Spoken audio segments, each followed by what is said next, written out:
Hello, this is Pretty Guardian. And while I am many months late, this year marks the 10-year anniversary of the action RPG, Kingdoms of Amalur Reckoning. I often jokingly call this game the best RPG that you probably never played because after playing it back in 2018, I was really shocked at how this game had such an excellent production quality and I found it so enjoyable, and yet it had just slipped under the radar for so many people. So in this video, we are going to dive deep into its history and celebrate the RPG classic that is Kingdoms of Amalur. Kingdoms of Amalur Reckoning is a single-player action RPG that released on PC, PlayStation 3, and Xbox 360 back in February of 2012. This game is credited as having been made by two companies, 38 Studios and Big Huge Games. 38 Studios was an IP development company that was founded by Major League Baseball player Curt Schilling. As early as 2005, Curt Schilling had expressed interest in creating an MMORPG. He recruited some of his close gaming friends, former business executive Bill Thomas, author R.A. Salvatore, and comic book creator Todd McFarlane, who has experience both as an author and artist. In 2008, 38 Studios hired Travis McGeethy, a former lead designer of the classic MMORPG EverQuest. In 2009, they acquired the company Big Huge Games. Big Huge Games had worked on a few titles before Kingdoms of Amalur, including the Rise of Nations series, and they had put together a team of industry veterans within their studio. Between this acquisition and the talent that Curt had been able to recruit, it would appear that he had the right people in place to start creating an MMORPG. But making an MMORPG isn't cheap, and they would need financing to be able to continue. In July of 2010, the Rhode Island Economic Development Company offered a $75 million loan to 38 Studios. This is a decent-sized loan, but they had a lot of expenses they would need to cover with it. For comparison, the production budget of World of Warcraft was $63 million, but World of Warcraft had a whole lot of benefits that Kingdoms of Amalur didn't, including the fact that they were building on the back of an already successful franchise and not trying to create something from scratch. Kingdoms of Amalur was developed as a single-player game alongside the MMORPG project that was codenamed Copernicus. To what extent these two projects were intermingled isn't really publicly known. A prevailing theory is that 38 Studios started making it as an MMO and realized that the scope of an MMO was going to be too big, taking up more time and budget than what they had. So they scaled back the idea for a single-player game that could help them generate revenue and more time to produce the MMORPG they had originally intended. The only game that they ever ended up producing was the single-player version of Kingdoms of Amalur. The story and lore for Kingdoms of Amalur was primarily written by R.A. Salvatore. Within the literary fantasy world, R.A. Salvatore is a huge name and has worked on a number of projects, including the Legend of Drizzt books, and he wrote the story for the 2004 game Forgotten Realms: Demon's Stone. For Kingdoms of Amalur, he wrote the dialogue and a backstory that spanned 10,000 years. The art direction of the game was led by Todd McFarlane, who I primarily knew as the creator of Spawn, but he's also had a decade-spanning career working on a variety of projects, such as The Amazing Spider-Man or his own entrepreneurial efforts in toys, animation, and entertainment. His art style reminds me of the 80s He-Man and Thundercats cartoons. These creators are important because if you're familiar with their work, then you can see how impactful they were on the creation of the game. At first, you might think that the art mimics World of Warcraft, and given that game's influence on the industry at large, it's hard not to make that comparison, but there's also a distinctly comic book action-oriented feel to the art design and gameplay that screams Todd McFarlane and gives the game its own unique charm, in much the same way as Akira Toriyama has influenced the Dragon Quest series. The lore is also much more comprehensive and cohesive than most RPGs manage to be straight out of the gate. The story of the game begins with a gnomish scientist named Fomorus Hughes, who is working on an experiment called the Well of Souls. Within this world, every being is controlled by the abstract bindings of fate, and despite their best efforts, are resigned to their destiny. Fomorus Hughes hopes to use the Well of Souls to resurrect someone who has already passed, and therefore they will exist outside of the restrictions of fate. When he succeeds with resurrecting our player character, they become known as the Fateless One for this reason. After the Fateless One is brought back, the Well of Souls is immediately destroyed by a group of Fae called the Tuatha Deong in the name of their new god Tirna. The Fateless One goes on an epic adventure through many different cities and biomes to stop the schemes of the Tuatha Deong and Tirnoch, while also learning more about their past and how they ended up becoming the Fateless One.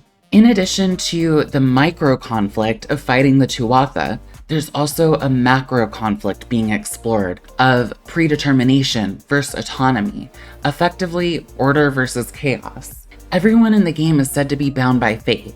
They all have a predetermined role to perform in their lives, and this is all part of a greater good, the great cycle. But throughout our adventures, we meet a variety of people who wish to spurn their fates. And the story does not do a great job of making these stories connect with the bigger picture, but it does do a fantastic job of posing the issue from a wide variety of perspectives. We have heroes who end up being villains, villains who long to be the hero, and dozens of character explorations in between. In my interpretation of the game, I'm not convinced that the characters didn't have free will all along. Fate exists within the game as a very real presence. This is a magical world where gods are literally real, and the effects of their power are visible and abundant. The Fate Weavers, a group of oracles that can predict your future by reading the threads of fate, are a legitimate order of soothsayers. But is fate explicitly forcing people into doing things they wouldn't want to do?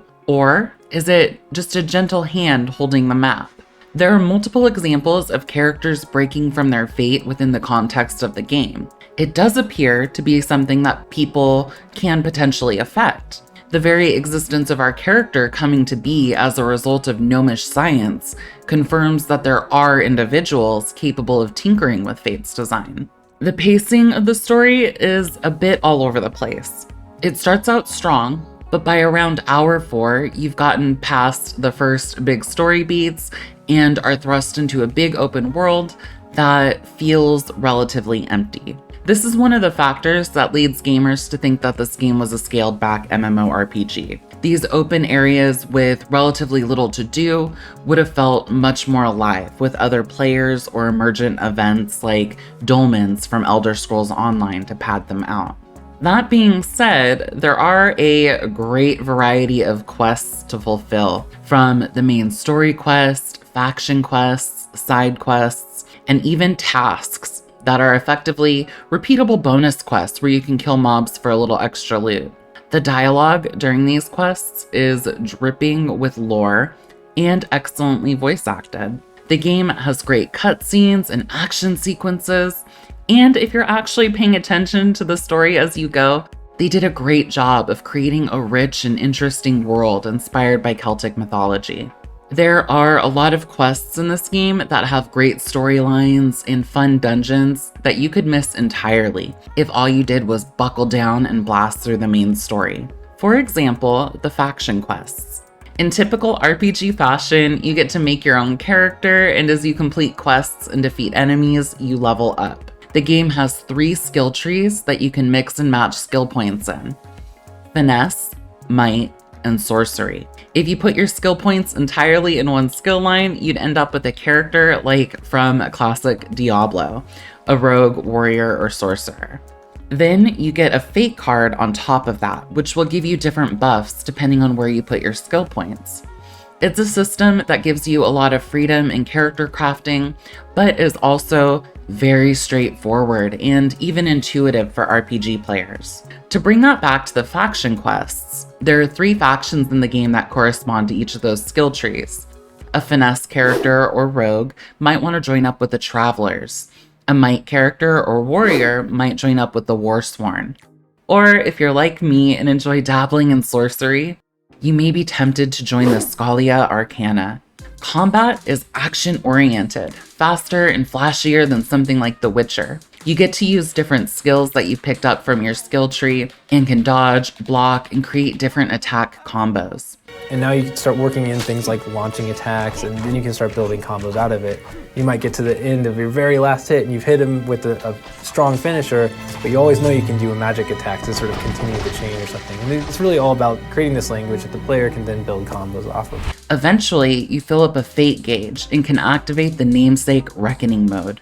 The screen darkens, time slows down, and you can absolutely wreck your enemies and finish them off with a quick time event finishing move. In addition to making short work of bosses, this nets you some bonus XP and Fate Essence that can be used in crafting potions or sold for some extra gold. During an interview about Kingdoms of Amalur, the lead animator, Young Vo, said that the key to good animation is strong poses. And that sensibility is definitely seen in the combat of the game. There are a lot of great dynamic moments, like the different finishing moves when killing enemies in Reckoning mode, or the scene where we help the general take back the Spear of Light. It had the same kind of energy as King Arthur pulling a sword from the stone. The general gameplay feels like a more fantastical version of Skyrim, where you journey around the open world. There's some crafting if you want to craft, you can take up your own house, and interact with the world in a variety of ways. You might come upon a locked chest that you can open using your lockpicking skill and playing a little lockpicking minigame. But they also have magically bound chests that you have to disenchant before opening too. At one point, I found myself betting on a little dice minigame with a random NPC in a tavern. There are a lot of fun surprises to be found in this world, and I can tell that there was a lot of intent to build this world with care, even if it never reached its lofty goals. The music in the game is largely standard RPG fare that doesn't detract from the gameplay, but doesn't build on it in a way that Final Fantasy music does. There is some decent sound design, like the sounds that the different monsters make and so on. The soundtrack was composed by Grant Kirkhope and nominated for Best Score for a Video Game or Interactive Media by the International Film Music Critics Association. The score improves greatly in the 3rd DLC and deserves to be listened to on its own merits. Graphically, one of the things that I enjoy in an RPG that makes the world feel more immersive for me is when there are little moving details that make the world feel more lived in, like birds flying around, water flowing in a stream, or grass swaying in the breeze. This is also one of the areas that makes certain parts of the game feel more complete than others, as some areas have these kinds of details and other areas are noticeably lacking. In the base game, there are 5 primary biomes. Dalentarth is a verdant forested area with lots of greenery and the darker She. One of the most beautiful sights is the home of the Summer Fae, Issa Gardens. The Plains of Erathell incorporates more gold tones and features wide open grasslands and cliffsides. This is also where we find the largest city of the game and home of the Dokalfar, the Dark Elves, Rathir. Here's the deal. I want to pause right here for a second and just insert some commentary. When I think back on games that I played in this era and compare Kingdoms of Amalur to its peers, I can't help but think that there is something beautiful and unique about this game. Skyrim had a level of depth that Kingdoms of Amalur didn't have. I'll agree with that. I also loved the gray frosty aesthetic of Skyrim, but I really had to suspend my disbelief with the idea that Whiterun was a big city. I'm also going to add that people are often very forgiving of Bethesda for releasing games that are buggy messes when they wouldn't be that forgiving to any other game studio. There were a lot of features that should have been in the original Skyrim game, like the conquest system of warring over the different cities that were just left on the cutting room floor. Their saving grace was their robust modding community. To tie this back in to the discussion of Kingdoms of Amalur, the cities in Skyrim felt incredibly scaled back from what they were supposed to be. And with the exception of a few specific points, most of them weren't all that unique or exciting to look at. Then we have Kingdoms of Amalur that has these big, beautiful cities that are varied and interesting, like Issa Gardens, Rathir, Edessa, and so on. For what it lacked in depth, it never disappointed in breadth or promise. It delivered an overall gameplay experience that was missing from the gaming ecosystem at that time. A decade later, and we're here talking about Kingdoms of Amalur and not Gothic 4. And now back to your regular scheduled programming. To the south of the map is Datir, which features sandy deserts and rusty canyons. Across the water is Klurikon, which is a dark and swampy biome. And finally, Alabastra. Alabastra is a dark and foreboding place of crystalline structures and home of the Winter Fae. Plus 3 DLC areas, and each of these areas has a number of maps that can be explored within them. One part of exploration that I found fun and rewarding are the lore stones that dot the maps. These are floating stones that, when clicked upon, give you a piece of voice-acted lore that often forms a story in connection with the other lore stones to tell you about the area that you're in. When you visit all of the lore stones on a given map, you get a permanent stat bonus to your character. Kingdoms of Amalur has had 3 DLCs so far. Teeth of Naros was a fun one that took you to a floating city with Grecian inspirations and introduced us to a race of stone giants called the Colossae. The other DLC that launched around the time of the original base game was The Legend of Deadkel, that takes on a pirate-themed adventure on the island of Gallows End. The third and final DLC to be added to the game came out in 2021 and is called Fatesworn. This game came out during a time where the modern-day action RPG was finally able to stand on its own, with games like Dragon's Dogma, Mass Effect 3, and Skyrim. Amongst these games, though, Kingdoms of Amalur got lost in the shuffle. It had generally good, but not stellar, reviews, and some critics of the game said that it ultimately felt generic. Still, the game managed to sell over 330,000 copies and over 1 million in sales in its first 90 days. For most games, that would have been a great launch, but because of how big the budget was, they reportedly needed to sell 3 million copies to break even. When I look at most of the things that were considered wrong with the game, they generally feel pretty petty or easy to fix. Like, if this game had a little more time or was a little more focused in its development, it could have knocked the things out of the park. I was left wondering why this game wasn't so much bigger than it was. I do think that launching after Skyrim hurt their sales. Skyrim was just such a juggernaut that made it to market first, and anything Kingdoms of Amalur did was going to be compared unfavorably, overshadowed, or flat out ignored. It's also hard to overlook the stories of mismanagement by the studio. They seemed relatively top-heavy with a lot of big wigs in C-suite positions and an experienced board, but somehow couldn't come up with a tenable plan to bring the company to financial success.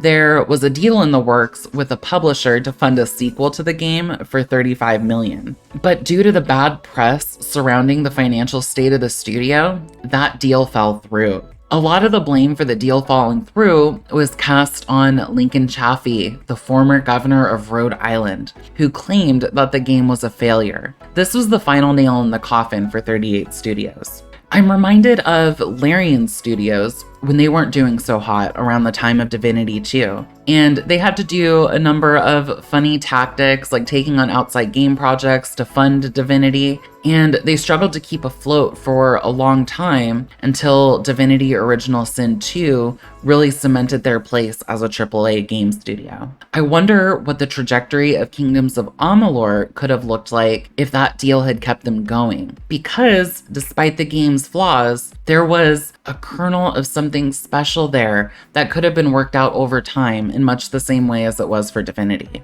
In May of 2012, 38 Studios shut down, and the future of the game was tossed into the ether. A series of legal battles and investigations ensued as Rhode Island taxpayers were on the hook for the money. A final settlement was reached in February of 2017. For about 6 years, Kingdoms of Amalur sat in limbo until THQ Nordic was able to acquire the IP in September of 2018.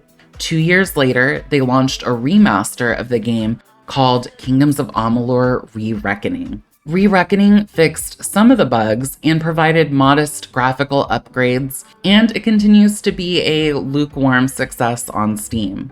Unfortunately, even the launch of Re-Reckoning was met with pushback from the fan community. A vocal contingent of players were upset that they were being asked to effectively repurchase a game that they already owned, ignoring the fact that this was a new studio putting forth the remaster. They also promised a DLC called Fatesworn that, after many long months, came out in December 14th, 2021, and has quite a bit of criticism against it. The most admirable thing that the DLC did was continue a game that has slowly developed a cult following despite numerous setbacks. It increased the level cap, added new storylines, gameplay mechanics, enemies, weapon sets, armor sets, and more. However, a lot of people felt like the story didn't properly connect with the ending of the base game, and that the mechanics weren't polished enough to enjoyably improve the base gameplay. To wrap up the summary, I wanted to share a review of Re-Reckoning from the Steam store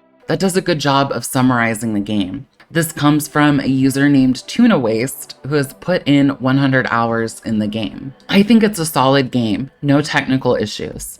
It's a very basic and generic fantasy RPG, though I do like Amalur's take on a lot of races and their cultures. Combat is fun and varied, but can get annoying at times. For a game that came out during a time when multiple shades of brown and gray were popular, Amalur is surprisingly very vibrant with a wide array of colors. Plenty of room for replayability, lots of ways to switch up your class and specs. I went pure brute force warrior. Maybe next time I'll be a rogue with an arsenal of magical spells. The original 2 DLCs are great. Short but fun, and they add a lot of endgame stuff to mess around with, repeatable quests and such. I didn't like the new DLC they recently added. While the game was big and pretty, I feel like it overstayed its welcome. It felt grindy and kind of underwhelming. I did enjoy the ending for what it's worth. 7 out of 10. It's good. Remaster made everything look shiny and smooth. Bare bones, but a lot of interesting concepts for an early RPG of this size. New DLC is 5 out of 10. I feel like it missed too many marks. In the end, Kingdoms of Amalur was an ambitious and epic action RPG that rolled a cockeyed die on their management. A game that was able to do so much right, but never quite fully realized its potential. THQ Nordic has had a lot of success with revitalizing mid-tier IPs similar to Kingdoms of Amalur, and only time will tell what fate has in store for this underrated gem.